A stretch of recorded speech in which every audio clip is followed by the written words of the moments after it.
Before tomorrow's Chicago Tribune can be printed, there must be paper. And to make paper, there must be trees.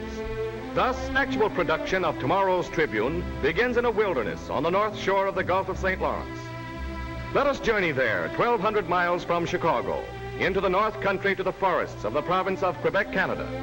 Here, the Chicago Tribune has acquired vast tracts of timberland, more than 2 million acres, about the equivalent of the combined area of the states of Delaware and Rhode Island, so that it will have a perpetual supply of trees for the manufacture of paper.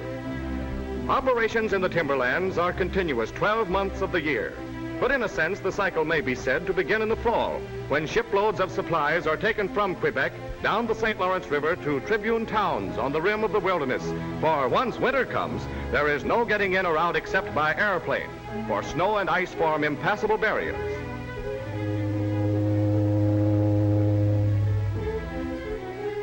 In September and October, ships, some of them part of the Tribune fleet, others chartered for the purpose, carry a variety of stores down the broad St. Lawrence and across the Gulf to the towns and camps that lie on the edge of a wild frontier, east of the eastern boundary of the state of Maine. For half a year, such Tribune communities as this at Shelter Bay are frozen in, and everything needed must be taken into the woods before ice seals the gates to the outside world. Shelter Bay, first of the communities to be built by the Tribune, is a thriving town on the Gulf, 400 miles northeast of Quebec, and with millions of acres of virgin forest as its backyard. So barren is the shoreline that ships must unload into scows and barges, which are then towed to shore. Cargoes consist of food, clothing and tools, sacks of cement and bales of hay, sugar and yeast, butter, molasses and beans, barrels of flour and hogsheads of salt pork, kitchen stoves, axes, candy, and 1,000 other articles.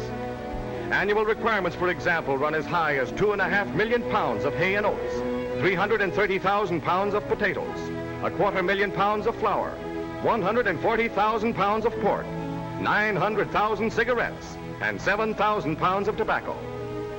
Shelter Bay, although an outpost of civilization with a population of only about 1,000, still has many big city conveniences such as hot and cold running water, central heat, an efficient sewer system, electric lights, and a well-equipped hospital. Excellent educational facilities are provided by a thoroughly modern school. Knitting seems to be as popular as it is in Chicago, but bread is baked in an outdoor oven. No less hardy pioneers than the intrepid French explorers who sailed along these shores centuries ago, the woodsmen and their families enjoy life much as the people do in Chicago.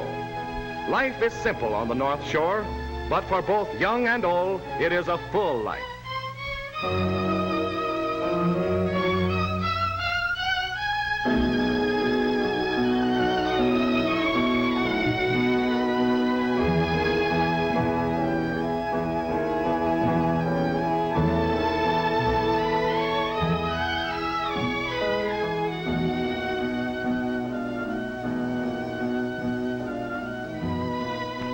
After the supplies have been brought down the river and across the Gulf from Quebec, the next task is to carry them by sledge, truck, and boat over land and across water to the various logging camps that lie back in what the loggers call the bush.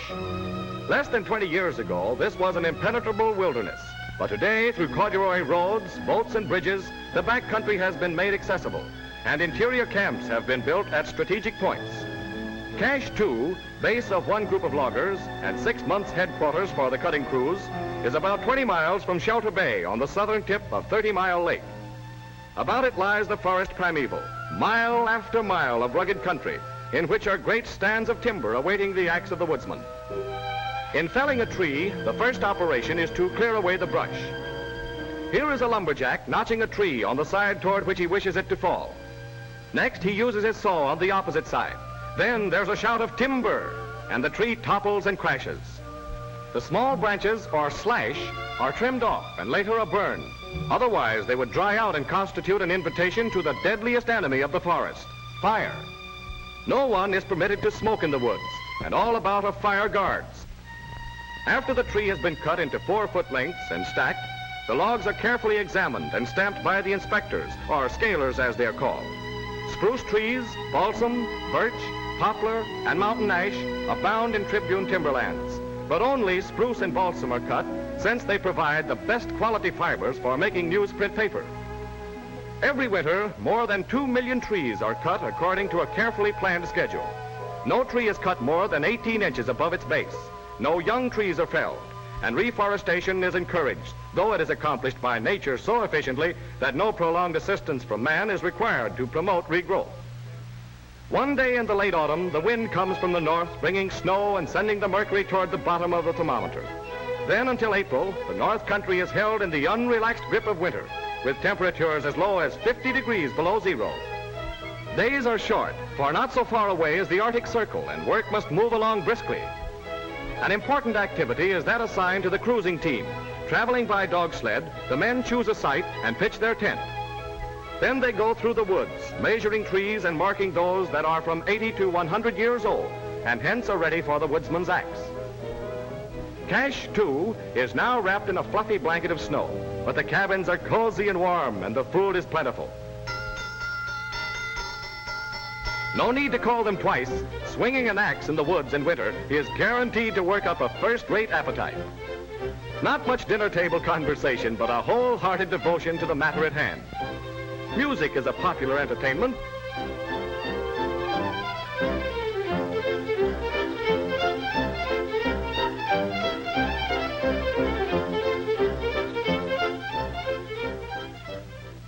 Chopping trees all day doesn't in the least detract from their enthusiasm for an hour or so of skiing.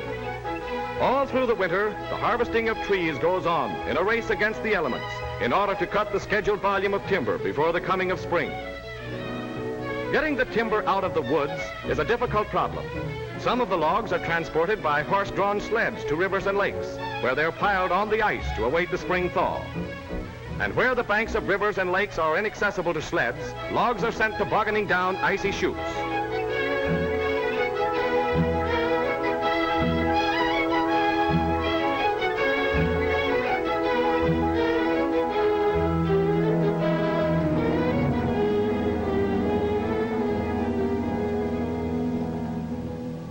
With the end of winter, the waterways open to traffic, and life takes on a quickened tempo. Now the streams leap and roar, and the great harvest of logs cut in the winter and piled on the ice continues its journey from the forest to Shelter Bay and other towns built by the Tribune on the Gulf of St. Lawrence.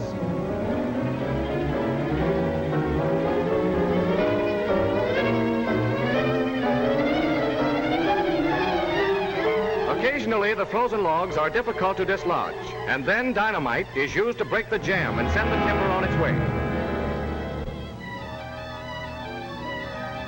At the mouth of the river, the logs are stopped by booms and fed onto conveyors which carry them to the barking drums.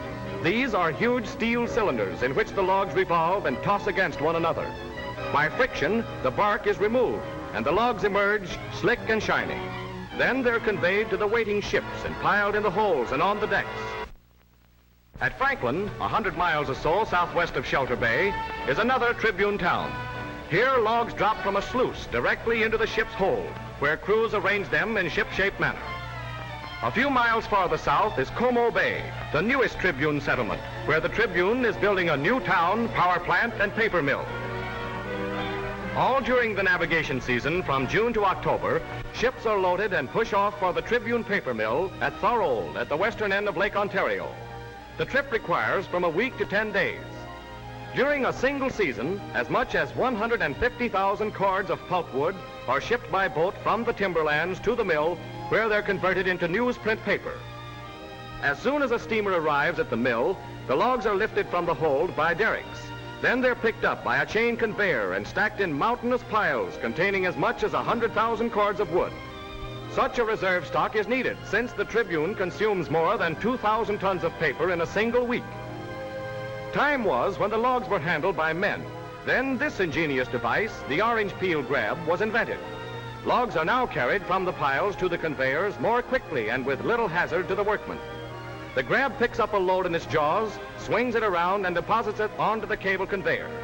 At a transfer junction, the logs go on to another conveyor that carries them to rotating washing drums. Then they're discharged into a sorting conveyor and inspected by men who select logs for both mechanical and chemical processes. Newsprint used by the Tribune consists of approximately 25% chemical pulp and 75% mechanical pulp. Mechanical pulp gives paper the porous-like characteristics that enable it to absorb ink on high-speed newspaper presses. Chemical pulp gives it strength and flexibility. Logs that pass inspection are placed on the saw tables and are cut to 2-foot lengths.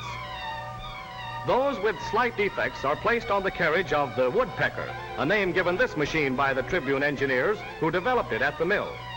All defects are removed before they move on. From the sorting conveyor, some logs go to the chipper, which reduces them to small chips, which are sent to the digester to be mixed with acids in the chemical or sulfite process. Complete control of chips and acid is maintained in the sulfite digester in order to obtain a uniform pulp.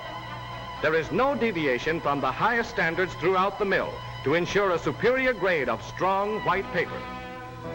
Logs for the mechanical process are placed in a battery of grinders, each of which can transform 12 cords of wood into high-grade pulp every 24 hours. The logs are forced under pressure against huge grindstones. Water flows over them continuously, and from the bottom of the machine issues a steady stream of pulp. At frequent intervals, samples are taken for analysis as a check on quality. Both mechanical and sulfite pulps are thoroughly combined in mixing tanks with chemicals to color and brighten the paper. The pulps are then beaten together, more water is added, and the mixture is pumped into the paper-making machine where it flows onto wire screens that form an endless belt. As it passes over the screens, the water drains off and the forward motion of the screens causes the pulp fibers to interlace and become paper. When the paper leaves the screens, it passes between 2 large rollers that squeeze out still more water. Then it goes through another series of rollers that squeeze and dry it further. Finally, it passes through 32 drying cylinders filled with live steam and covered with blankets to absorb any remaining moisture. The final touch is given by steel calendar rollers that polish the paper and give it a smoother finish. Next, it is rewound on steel spindles and wrapped in extra heavy paper made at the mill from the coarser fiber screened from the newsprint pulp. Paper has been made from trees. The next step is to transport it from the paper mill to Tribune Tower. Into the hold of one of the Tribune's fleet of ships go the rolls of paper, weighing approximately 1,800 pounds each. Then across Lakes Erie, St. Clair, Huron, and Michigan moves the parade of paper to Tribune warehouses near the mouth of the Chicago River. A few more steps and trees will have become Tribunes. Thus, man's struggle with the elements comes closer to fruition. Soon, by the magic of printer's ink, that paper will live as a Tribune instead of a tree, will become the pages on which will be recorded completely and without compromise the events of the day throughout the world. Here at the Tribune's own dock, the ships tie up and the rolls of paper are lifted from the hold to conveyors that take them in swift procession to the warehouses, where there is stored a stock of newsprint paper sufficient to satisfy the needs of several months. While the ships are being unloaded, some of the rolls are sent directly to Tribune Tower by tunnel. Rolls proceed from the ship by gravity to the tunnel in the warehouse, where they are carried down a steep incline by a cog railway. During the winter months, when navigation is impossible, thousands of tons of newsprint are removed from the warehouses. Heavy rolls are handled with ease by tiering machines that can be moved to any section of the warehouses. Paper is rolled from the stack to the machine that lowers the roll to a dolly on the tracks of the railway. The tunnel connecting the warehouse on the river's edge to Tribune Tower on Michigan Avenue is a 1/4 mile long and 60 feet underground. Hundreds of rolls of paper are moved every night at the rate of 2 a minute. They attain a speed of 35 miles an hour before they pass over a braking device that slows them down as they reach the unloading platform in the sub-basement of Tribune Tower. There, a mechanical tipping device unloads the rolls onto a ramp, down which they move to an automatic elevator. The elevator is geared to the same speed of 2 rolls a minute, and so the paper moves continuously from the warehouse, through the tunnel, up the elevator, to the floor of the reel room underneath the presses. The empty dollies move automatically from the platform to a compressed air gun that starts them on their return trip through the tunnel to the warehouse. As the rolls are unloaded from the elevator onto the reel room floor, they're carefully unwrapped and inspected and rolled onto press room dollies. On an average weeknight, the presses consume more than 275 rolls, representing 458,000 pounds of newsprint paper. Each reel holds 3 rolls of paper, and as fast as one roll is exhausted, pressmen fit a new roll into place and lock it into position. All this activity is characteristic of Tribune preparedness. Because lakes and straits are frozen in the winter months, the Tribune, by such methods, ensures the prompt production of millions of Tribunes every week the year around. Founded in 1847, the Tribune is Chicago's oldest newspaper. From its modest beginnings to its present service to the community and to the nation, it is an outstanding example of the American principle of private initiative. Within Tribune Tower, the staff goes about the daily business of producing a newspaper. Across the city desk passes the news of metropolitan Chicago, to be scanned by the copy readers. Over this department presides the city editor, directing his forces so that the news of the day will be accurately reported, interestingly presented.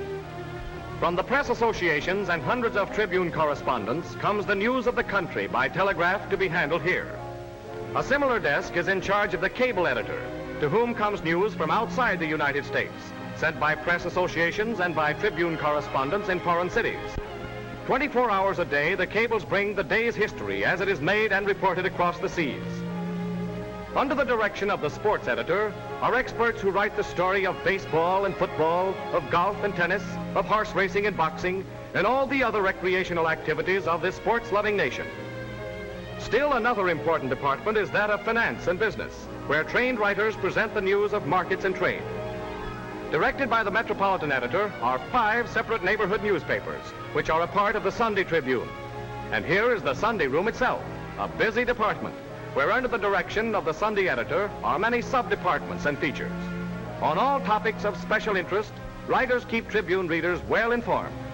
Whatever is worthwhile in the arts and sciences is interestingly reported by trained observers. What are people the world over saying and doing that Tribune readers should know about if they are to live happier, richer, and more useful lives? Seeking to answer that all-inclusive question, such is the objective of Tribune reporters, cameramen, feature writers, and editors.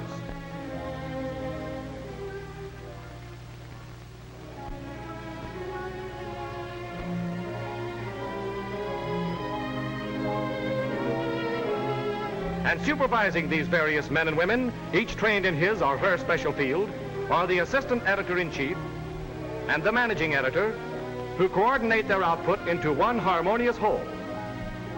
Ready for use by the writers is a splendidly equipped reference library and a reference file room containing more than 3 million clippings, 700,000 photographs, and 75,000 engravings. Long ago, the Tribune realized the value of pictures in bringing people and events vividly and unforgettably to its readers. And so every day, scores of pictures are printed, some of them supplied by photographic services, some taken on the scene by Tribune photographers, and still others posed in the Tribune's completely equipped studio. Watched for, laughed over, vital characters in the lives of readers are Tribune comics. Sometimes as light in humor, but more frequently drawn to focus attention on a civic or national problem, the editorial cartoon is given front-page position by the Tribune. To make the engravings from which Tribune illustrations are printed, the pictures to be reproduced, whether drawings or photographs, are placed before a camera in the engraving room. The shutter is snapped, and the image is recorded on a sensitized negative glass plate. The light from a flaming arc transfers the image to the zinc plate. After it has been powdered with dragon's blood and heated, the zinc plate is etched in an acid bath. Removed from the bath, the plate is washed and goes to the router, a man with a sure eye and a steady hand who cuts away excess metal. It is then mounted on a metal base. Now the engraving of the cartoon or strip or photograph is ready for proofing in order that the artist, the editors, the engravers, and all others concerned may inspect the finished product.